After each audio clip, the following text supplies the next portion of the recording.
Welcome back to Inside the Leeway, stories from West Campus, where we will be sharing memories and stories from the old West Campus building that was part of Pekin Community High School in Pekin, Illinois, until it was torn down and replaced by a Dollar General.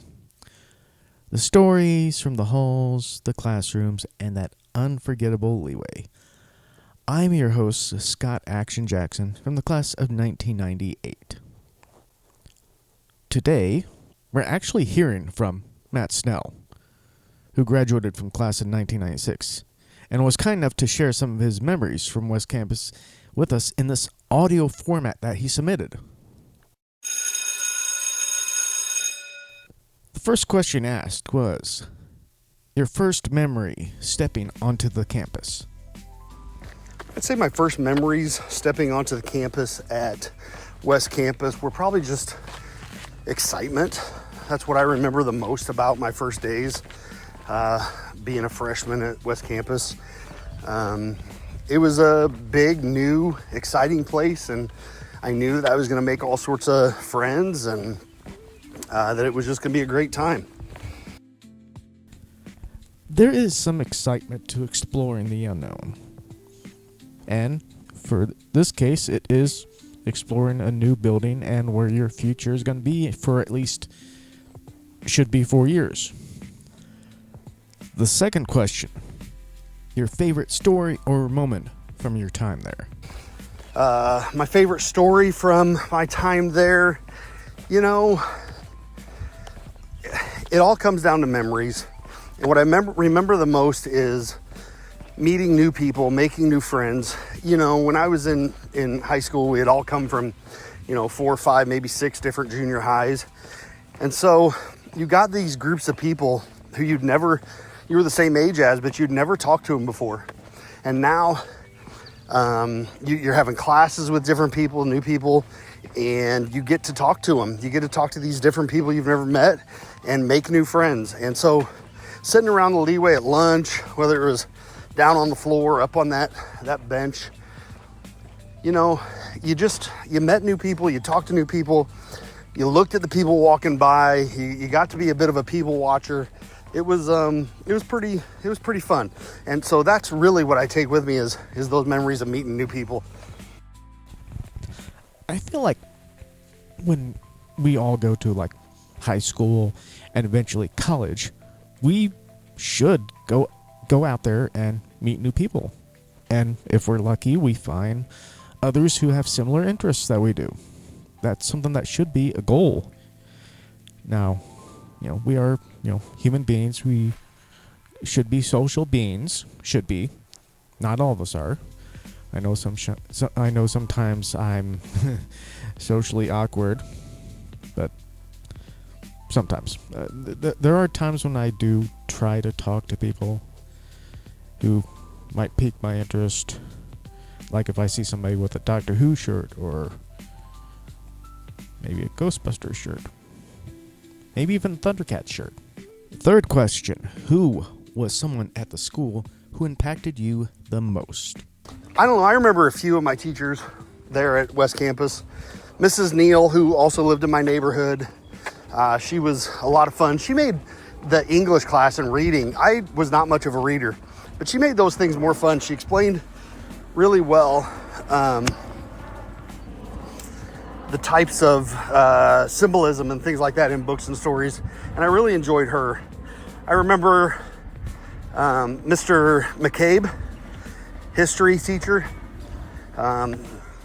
Eventually, I think, became mayor, but he was a lot of fun, social studies and history. And then I also remember, I played golf and had Mr. Neville in Algebra 1, and math was always hard for me, but he seemed to make it a little bit more understanding. I think that's when I figured out that I'm more of an understander of how to learn. I have to understand something, even though I can't give you exact specifics as to how something works or why something comes out this way. But I started to understand math a little bit better with him. I feel like teachers who actually help us understand and figure out these subjects, even back in high school all the way into college, are doing the job they're supposed to be doing. They're correctly doing it. I mean, initially, with the class and the course throughout it, you're supposed to understand it, but for some people, that doesn't quite help. So there are times when you do actually have to explore it to the person individually. And if I'm lucky, maybe that's something that I'll be able to do if and when I get my teaching degree. Fourth question, which is a multi-part question. How often after leaving did you pass the building? And have you passed by the area recently? How did it make you feel? So, I live 4 hours away in southern Illinois, down by the Carbondale area right now. Have since I moved out of high school, graduated high school. And I come up frequently, a couple times a year, maybe up to 3 or 4 times a year. And it seems like every time I'm in town, I do pass by West Campus or where it was. And it was always, kind of sad to see it deteriorate after they closed it. My brother's graduating class was the last class to be through there as sophomores. And it was kind of sad to watch it deteriorate, but at the same time, you understand that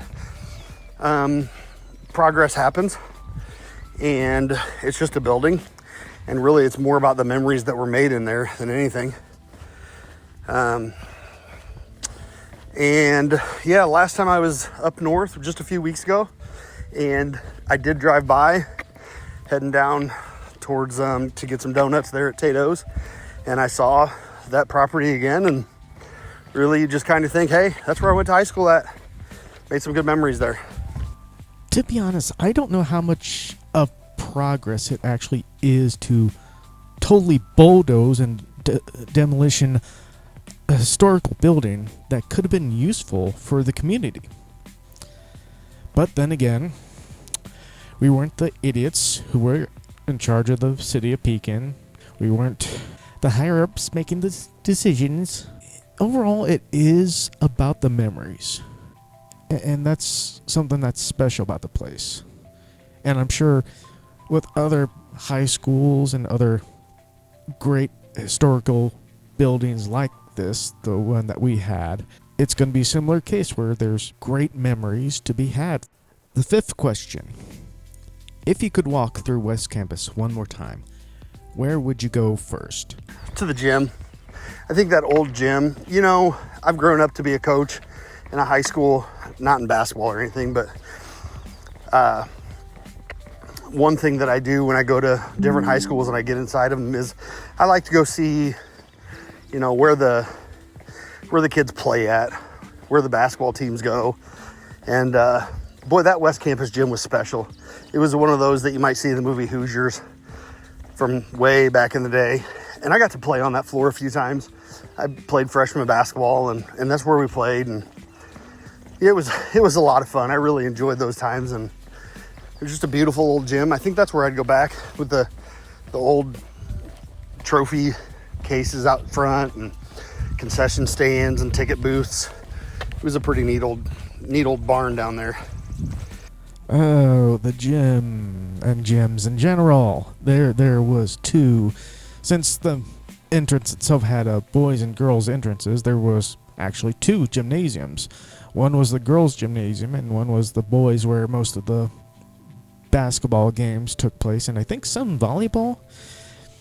I remember it most because I did try to attend one of the tryouts for the basketball because I was into basketball at the time, and I think this was during my freshman year when I tried, freshman or sophomore year, that I tried to do the tryout. But yeah, I was only there trying for a little while, and I was like, okay, I gave it a try. Oh well. And I still try to play a bit of basketball once in a blue moon. I was nowhere near as good as I thought I could have been back in junior high and maybe a little bit towards the beginning of high school. Like Matt said here, the main basketball gym does seem like something to be out of like those old school basketball movies. The other, the girls' gymnasium, yeah, that we had. I remember having gym classes throughout both gymnasiums. The sixth and last question, another multi-part question. If a documentary was made based on the Old West Campus building, would you watch it? And what would you hope it says that we can learn? Would I watch it? About the Old West Campus? Heck yeah. You wouldn't be able to get me to turn it off. I'd eat that up like crazy. What would I hope we could learn from it? I think that there was a special time in our history when people gathered, people learned, when, buildings were beautiful.